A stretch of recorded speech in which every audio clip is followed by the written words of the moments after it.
Apartment જે છે ત્યાં 75 પરિવારો પોતાની બહેન દીકરીઓ સાથે રહે છે।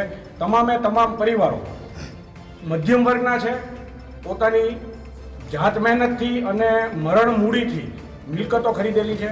ત્યાં આ પ્રમાણેના જે વ્યવસાયો ચાલે છે તેના લીધે ત્યાં આવતા ગ્રાહકોની ગંદી નજર રહેવાસીઓ બહેન દીકરી ઉપર પડતી હોય, જે અમે ચલાવી લેવા માંગતા નથી। અમારી વિશેષ કોઈ માંગણી નથી। અમે માત્ર ને માત્ર જે સ્પા ચાલે છે તેને બંધ કરીએ એવી અમારી સરકારશ્રીને વિનંતી છે। ગેરકાયદેસર ચાલતા સ્પા અંગે એમની જે રજૂઆત હતી અને અગાઉ પણ એમની અરજી આવેલી હતી અને આજે તેઓએ અત્રે રૂબરૂ આવીને આ બાબતની રજૂઆત કરતા ગુજરાત ટાઉન પ્લાનિંગ એક્ટની કલમ 36 નીચે આવા જે કોઈ ગેરકાયદેસર પાર્કિંગમાં બનાવેલા જે બાંધકામો છે એમને આપણે અત્રેથી નોટિસ પાઠવેલી છે અને ત્યાર પછી જો એ નોટિસમાં જણાવેલ અનુસાર કાર્યવાહી નહીં થાય તો નગરપાલિકા દ્વારા એમની વિરુદ્ધની કાયદેસરની કાર્યવાહી